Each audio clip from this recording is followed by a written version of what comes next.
નરેન્દ્રભાઈ, તમે માહિતી આપી અલગ રાજાશાહીના ચલણી સિક્કાઓ વિશે. વાત એ કરવી છે કે 1935થી 1947 દરમિયાનનો બ્રિટિશ કાળ હતો, તો ત્યારે આ બ્રિટિશ સરકાર દ્વારા અલગ અલગ સિક્કાઓનું મુદ્રીકરણ કરવામાં આવ્યું. તો એ કેવી રીતે કરવામાં આવ્યું, કેટલા પ્રકારનું કરવામાં આવ્યું, એના વિશે થોડી માહિતી આપશો. નમસ્કાર.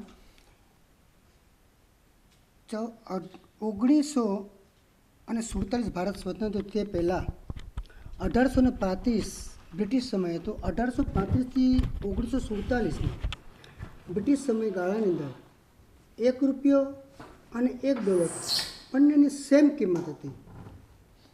1951માં ભારતની અંદર પંચવર્ષની યોજના આવી. ત્યારબાદ વિજયભાઈ ભારતનો રૂપિયો ગગડતો ગયો અને ડોલરની કિંમત ઊંચી થઈ. 1835થી 1947ના સમયના વચગાળાની અંદર બ્રિટિશ સમયના સિક્કાઓ છે એ મારી પાસે મારા પ્રદર્શનમાં છે. દર્શક મિત્રો સામું રજૂ કરીએ આપણે. 1835થી 1947. તો એ પહેલાં આપણે જરાક જોશું. આપણા વડીલો કહેતા કે અમે ચાંદીના સિક્કાઓ જોયા છે, આપણા વડીલો કહેતા કે અમે રાણીછાપ સિક્કાઓ વાપરતા, પણ લોકોએ જોયા નથી હોતા. એ તમને અહીંયા દરેકને જોવા મળશે. 1835ના સિક્કાઓથી 1958ના સાલની અંદર બ્રિટિશ સમય ઈસ્ટ ઇન્ડિયા કંપની શરૂ હતી. 1835થી 1958ની અંદર ઈસ્ટ ઇન્ડિયા કંપની હતી. ત્યારબાદ રાણી વિક્ટોરિયા, બ્રિટિશ સમય રાણી વિક્ટોરિયાના સિક્કાઓ હતા. રાણી વિક્ટોરિયા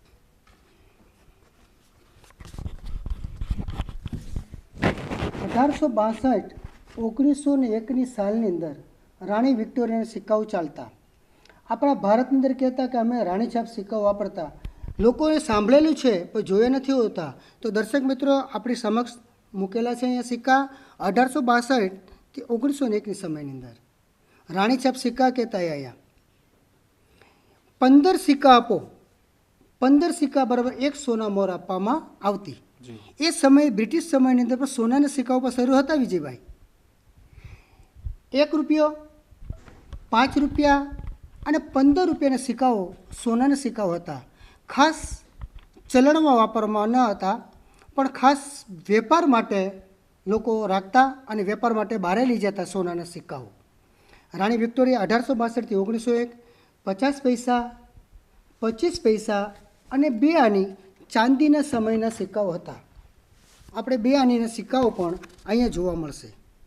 ચાંદીના 2 આનીના સિક્કા 1862થી 1901ની સાલના સિક્કાઓ 2 આનીના સિક્કા. ત્યારબાદ રાણી વિક્ટોરિયાની અંદર 1862થી 1901ની અંદર ક્વાર્ટર આના, હાફ આના એ પણ આવતા. એ આપણે દર્શક મિત્રો જોઈએ.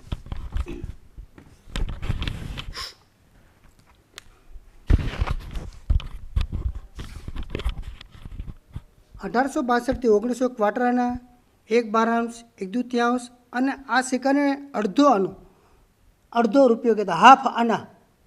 અને આપણે દેશી ભાષામાં ઢબ્બુ તરીકે પણ ઓળખવામાં આવતા. વડીલો ઢબ્બુ કહેતા. એ તમને અહીંયા જોવા મળશે. ત્યારબાદ 7મો એડવર્ડ,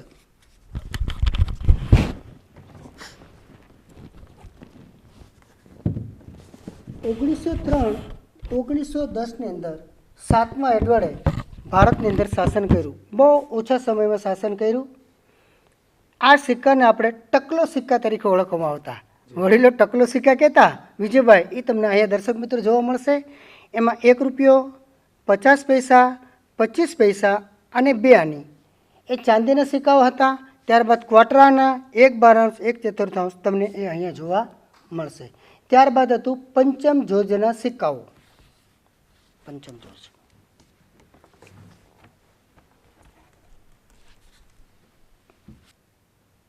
પંચમ જોર્જ 7મા એડવર્ડ બાદ પંચમ જોર્જ 1911થી 1936ના સમયગાળાની અંદર બ્રિટિશ સમયના સિક્કાઓ ચાલતા હતા.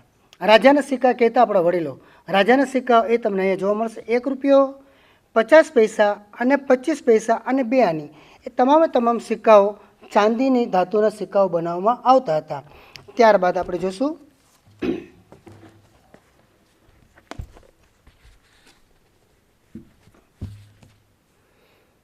8 આના જર્મની ધાતુના સિક્કાઓ હતા. હા, જર્મની ધાતુના 1919 અને 1920ની સાલની અંદર એ સમયની અંદર પણ ડુપ્લિકેટો સિક્કા છપાવવામાં આવતા. એટલે બ્રિટિશ સમયે આ સિક્કાઓ બંધ કરી અને ચાંદીના સિક્કાઓ શરૂ રાખ્યા હતા. આ રેર કોઈન છે. ત્યારબાદ 4 આની જર્મની ધાતુ હતી, 2 આની, 1 આની અને ક્વાર્ટર આના એ દર્શક મિત્રો તમને અહીંયા જોવા મળશે. પંચમ જોર્જના સિક્કાઓ, પંચમ જોર્જના બીજા સિક્કા, પંચમ જોર્જ,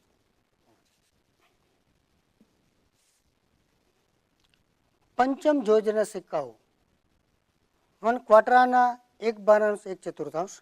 ત્યારબાદ રાણી છાપ પંચમ જોર્જના સિક્કાઓ સોનાના સિક્કાઓ હતા એ તમને અહીંયા જોવા મળશે. 1 મોર, 1 મોર, 1 રૂપિયો, 5 રૂપિયા અને 15 રૂપિયાના સિક્કાઓ. 15 સિક્કા આપો એટલે 1 સોના મોર આપવામાં આવતી.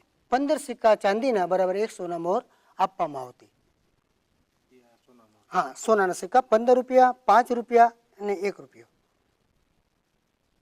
સોના મોરના સિક્કાઓ હતા. રાજાશાહીના સમયના સિક્કાઓ હતા. પંચમ જોર્જના સિક્કા અને રાણી વિક્ટોરિયાના સમયમાં બહાર પાડેલા હતા.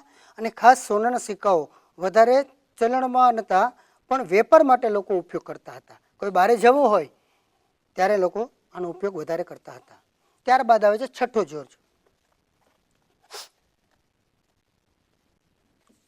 1938 થી 1945ના સમયની અંદર છઠ્ઠા જોર્જના સિક્કાઓ હતા.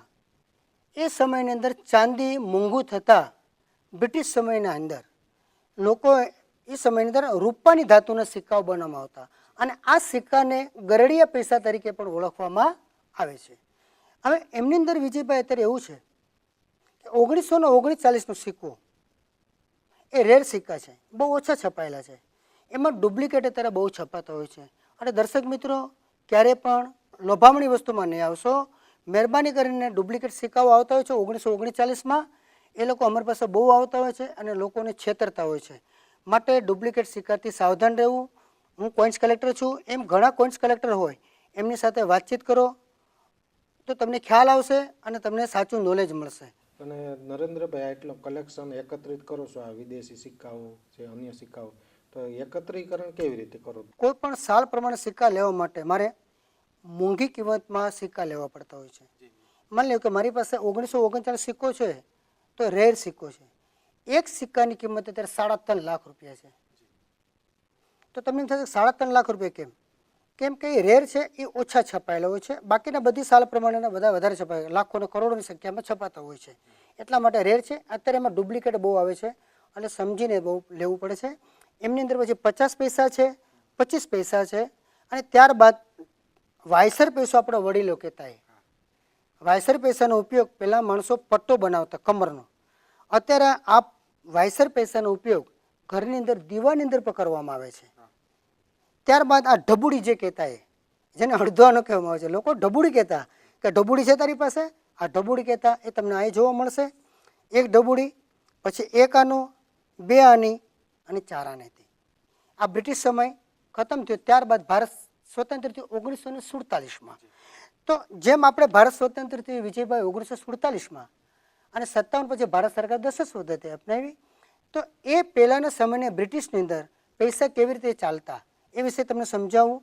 કે 3 પૈ બરાબર 1 પૈસો આપવામાં આવતો. 3 પૈ બરાબર 1 પૈસો, 6 પૈ બરાબર 1 ઢબુડી આપવામાં આવતી, 2 ઢબુડી બરાબર 1 આનો, ત્યારબાદ 12 પાઈ બરાબર 1 આનો, 24 પાઈ બરાબર 2 આના અને 48 પાઈ બરાબર 1 ચતુર્થાંશ આવતું. ત્યારબાદ 96 પાઈ બરાબર 8 આના આપવામાં આવતા અને 192 પાઈ બરાબર 1 રૂપિયો અને 16 રૂપિયા બરાબર 1 સોના મોહર આપવામાં આવતી. એ સમયની અંદર સોનાના સિક્કાઓ ચાલતા હતા. જેમ અત્યારે આપણે 100 પૈસા બરાબર 1 રૂપિયો છે, તો એ બ્રિટિશ પીરિયડની અંદર પણ આ રીતે ચલણ ચાલતું હતું. નરેન્દ્રભાઈ, આ 100 રૂપિયાનો સિક્કો છે તો ખરેખર ચલણમાં છે કે નહીં, અને આ મુદ્રીકરણ કરવામાં આવ્યું તો એનું કારણ શું? ભારતની અંદર 10 રૂપિયા,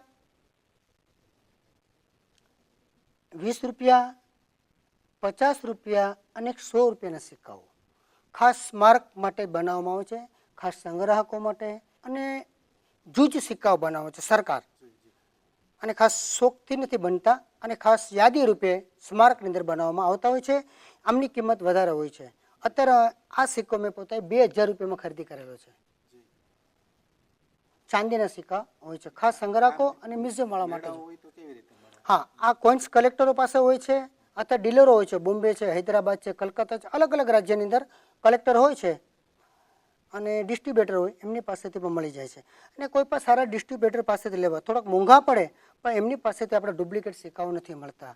અત્યારના સમયમાં ડુપ્લિકેટ સિક્કાઓ અને ડુપ્લિકેટ નોટો બહુ ભારતમાં આવી રહી છે. પ્રાઇવેટ વેબસાઇટ ઉપરથી પણ મળતા હોય છે, મળતી હોય છે. હા, તો એ ડુપ્લિકેટ હોય એની ખાતરી શું? ક્યારેક અમુક જગ્યાએ મીડિયા સિવાયની અંદર અમુક જગ્યાએ પૈસા બતાવતો હોય કે આને આટલા લાખ રૂપિયા આવે છે અને આટલા 1000 રૂપિયા આવે છે, પણ રિયલમાં એટલું બધું ખોટું આવતું હોય છે કે લોકોને ભડકાવવાની વાત છે. આજે એટલું બધું જો રૂપિયા મળતા હોય તો આજે મારી પાસે ખરબો રૂપિયા હોય. પણ એક લોભામણી વસ્તુમાં ન આવવું, અને ઘણી વખત બહુ ધ્યાન રાખીને કામ કરવું. અને સંગ્રહ બહુ અણમોલ છે, મોંઘો છે, પણ મને બાલ્યકાળથી શોખ છે, અને હું બહુ નાના પરિવારમાંથી આવેલો છે, અને હજી ત્યાં નાના પરિવારમાંથી આવી ધીમે ધીમે કરીને બધી વસ્તુ મેં પ્રાપ્ત કરેલી છે. વિજયભાઈ, મારે 40 થી 42 વર્ષ થતાં મારી પાસે વિશ્વના 202 દેશના સિક્કા ભેગા થયા છે, અને ભારતના તમામ સિક્કાઓ પર થઈ ચૂક્યા છે, અને 125 દેશની કરન્સી નોટો છે. મારો હેતુ એમ છે કે દિન પ્રતિદિન ભારતીય સંસ્કૃતિ લુપ્ત થઈ છે, કે નવી પેઢીને ખ્યાલ છે કે ભાઈ આવા સિક્કાઓ નોટો ચાલતી પણ કોઈએ જોયા નથી હોતા. તો મારું એક ડ્રીમ છે, એક સપનું છે મોટું, કે કોઈ એવી સારી જગ્યા મળે, કોઈ ગવર્મેન્ટ મને સાથ સહકાર આપે, તો કોઈ સારું મ્યુઝિયમની અંદર મારે એકત્રિત કરી અને મૂકવું છે, કે લોકોને બધાને જાણ મળે, જોવા મળે, અને વિશ્વનું જોવા મળશે કે આખી દુનિયામાં શું શું વસ્તુ ચાલે છે. હા વિજયભાઈ, તમે નામ સાંભળ્યું હોય કે ભાઈ અમેરિકાના ડોલર છે, લંડનના પાઉન્ડ છે, દુબઈના દિરામ છે, પણ જોયા નથી હોતા.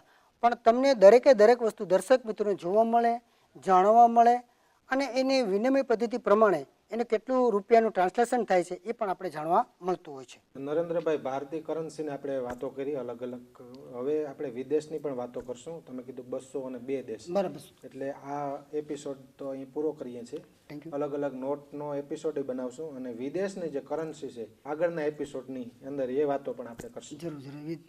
Thank you.